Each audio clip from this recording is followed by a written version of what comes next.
میں نے اس سلسلے کی پہلی ویڈیو میں تعلیمی نصاب میں موجود خامیوں کا ذکر کیا تھا اور کہا تھا کہ اگر ان خامیوں کو دور کر دیا جائے تو ایک انقلابی نصاب تیار کرنے کا آدھا کام مکمل ہو جائے گا۔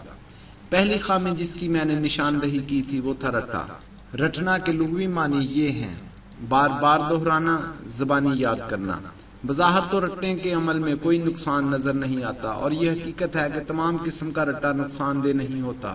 مثلاً اگر ہمیں کوئی نمبر یاد کرنا ہوتا ہے تو ہم اسے بار بار دہراتے ہیں اور وہ ہمیں ذہن نشین ہو جاتا ہے، لیکن ہمارے اہل تعلیم نے تعلیم کو ایک ایسی مشق بنا دیا ہے جس میں طالب علم تعلیمی مواد کو ذہن نشین کرتے ہیں اور پھر امتحان میں لکھ دیتے ہیں۔ ریاضی جیسے مضمون میں بھی طلباء نے سوالوں کو حل کرنے کے عمل، سوال کی رقموں اور جواب کو ذہن نشین کیا ہوتا ہے۔ اگر سوال کی رقم تبدیل کر دی جائے تو طلباء کی لیاقت کا اندازہ ہو جاتا ہے۔ رٹے کو تعلیم سے ختم کرنے کے لیے پہلے رٹے کی اقسام کو سمجھنا ہوگا۔ افسوس ہوتا ہے کہ ہمارے ہاں اتنے ماہرین تعلیم ہیں، بولتا کوئی نہیں۔ ہمارے ہاں پہلے لفظ سے ہی رٹے کا آغاز ہو جاتا ہے۔ مثلاً ہم پڑھاتے ہیں الف انار۔ اب ابتدائی سبق ہے کہ حرف الف کی پہچان کروائی جائے۔ موجودہ طریقے سے طالب علم کی زیادہ توجہ تصویر کی طرف جاتی ہے اور وہ تصویر کو دیکھتے ہی الف انار کہہ دیتا ہے۔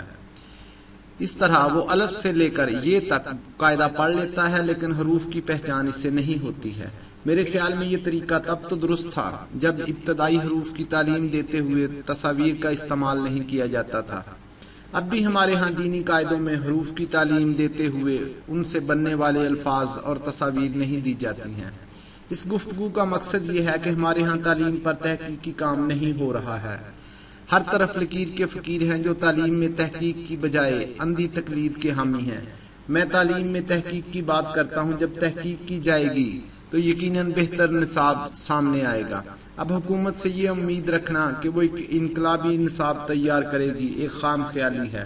چند دن پہلے میں نے فیس بک پر لکھا تھا: I know I am the only educator working for a revolutionary change in education۔ اس پر میرے ایک فیس بک کے دوست نے لکھا تھا: کیا آپ کہنا چاہتے ہیں کہ پوری دنیا میں صرف آپ ہیں جو تعلیم میں کوئی کام کر رہے ہیں؟ میں نے وضاحت کی تھی کہ اس سے میری مراد یہ ہے کہ پاکستان میں تعلیم کے شعبے میں انقلابی تبدیلی کے لیے صرف میں کام کر رہا ہوں۔ میں جن خطوط پر کام کر رہا ہوں، میرے خیال میں ان خطوط پر تعلیمی شعبے میں کام نہیں ہوا ہے۔ اب ہمارے تعلیمی نظام اور نصاب میں موجود مزید خامیوں کا ذکر کرنے سے بہتر میں یہ سمجھتا ہوں کہ ان نکات کا ذکر کروں جن پر میں ایک انقلابی نصاب تیار کرنا چاہتا ہوں۔ نمبر 1، نصابی کتاب ایسی ہو کہ طالب علم اس کو پڑھنے اور سمجھنے کے لیے استاد کا کم سے کم محتاج ہو۔ نمبر 2، کتب میں عملی مشقیں زیادہ سے زیادہ ہوں۔ نمبر 3، نصاب کی تیاری کے لیے دنیا میں تیار ہونے والے بہترین نصابوں کا مطالعہ کیا جائے لیکن اندھی تقلید سے گریز کیا جائے۔ نمبر 4، اردو، انگلش اور دوسری زبانوں کے مضامین کی کتابیں ایسی تیار کی جائیں کہ طلباء ان زبانوں کو سمجھ، بول، پڑھ اور لکھ سکیں، اپنے الفاظ میں ان زبانوں میں اظہار خیال کر سکیں۔ نمبر 5، کتابوں کو دلچسپ انداز میں تحریر کیا جائے۔ نمبر 6، نصاب میں ذہنی الجھاؤ پیدا کرنے والا مواد نہ ہو۔ جہاں سبق مشکل ہو وہاں زیادہ سے زیادہ وضاحت کی جائے۔ نمبر 7، نصاب کی تیاری کے مراحل ہی میں نصاب کا عملی جائزہ بھی لیا جائے۔ نمبر 8، نصاب میں الفاظ اور فکروں کو اس طرح بتدریج آسان سے مشکل کی طرف لایا جائے کہ طالب علم کہیں بھی رکنے نہ پائے۔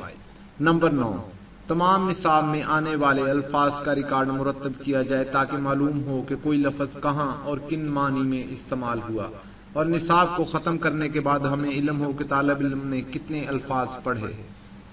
نمبر 10، سائنس جیسے مضامین میں ابتدا ہی سے عملی کام یا پریکٹیکلز شامل کیے جائیں اور میٹرک تک طالب علم زراعت اور سائنس کے دوسرے شعبوں میں ایک حد تک عملی کام کر سکے۔ نمبر 11، صفائی، ٹریفک کے اصول، اخلاقیات اور دوسری ایسی ضروری چیزوں کو بھی نصاب کا حصہ بنایا جائے۔ یہ چند نکات ہیں جن کا میں نے ذکر کیا ہے، ایسے بے شمار اور نکات بھی ہیں، لیکن کیونکہ میں نے ان کو آج تک قلم بند نہیں کیا اس لیے سب بیان کرنا میرے لیے ممکن نہیں۔ نصاب کی ایک معیاری کتاب تیار کرنا بہت مشکل کام ہے۔ میں نے نصاب کی تیاری پر کچھ کام کیا اور پھر سافٹ ویئر کی تیاری کا کام شروع کر دیا۔ پچھلے 4 سال سے میں حکومت پنجاب سے وسائل کا مطالبہ کرتا رہا لیکن کوئی نتیجہ برآمد نہیں ہوا۔ ہماری ایک خامی یہ بھی ہے کہ ہم احساس کمتری کا شکار ہیں، یہ سمجھتے ہیں کہ ہم دنیا کا مقابلہ نہیں کر سکتے۔ میں گزشتہ 14 برس سے تعلیم پر کام کر رہا ہوں اور یہ سمجھتا ہوں کہ ایک مثالی نصاب تیار کرنا مشکل کام نہیں۔